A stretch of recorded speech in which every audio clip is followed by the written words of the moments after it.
In today's video, I'm going to teach you how to show multiple time zones in Outlook.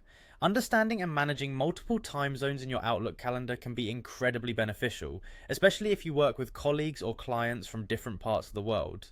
It helps you schedule meetings more effectively, avoid time zone confusion, and streamline your communication process. So let's walk through the steps together, and by the end of this video, you'll be well versed in adding multiple time zones to your Outlook calendar. First, let's start by opening Microsoft Outlook on your desktop. Once you have Outlook up and running, you'll want to direct your attention to the top right corner of the screen. Here you'll see an option that says Sign In. Go ahead and click on that. Now you'll be prompted to enter your email address and password. After entering your credentials, sign into your Outlook account to move on to the next step. With Outlook open, you'll notice a gear icon located in the upper right hand corner of the window. This is your settings menu. Click on this icon and you'll be presented with a drop down menu containing various options. Among these options you should find one labelled Calendar.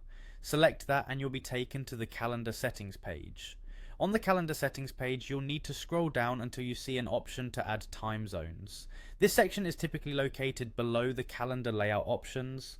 Once you find it, you'll see a link or a button that allows you to add a time zone.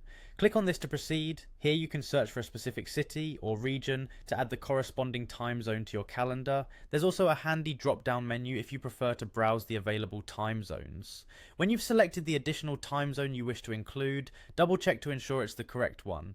It's important to make sure you've chosen the correct city or region, especially if there are multiple locations with a similar name. Once you're satisfied with your selection, the final step is to save your changes. Look for the Save button, typically found at the bottom or top of the settings panel, and click it to ensure your additional time zone is applied to your calendar. And that's it. You now have multiple time zones displayed in your Outlook calendar. This feature allows you to switch seamlessly between different time zones and simplifies scheduling across various regions. By following these steps, you've just made your Outlook calendar a more powerful tool for global communication. Thank you for watching, and I hope you found this tutorial helpful. If you did, be sure to give it a thumbs up, and don't forget to subscribe for more helpful tutorials like this one.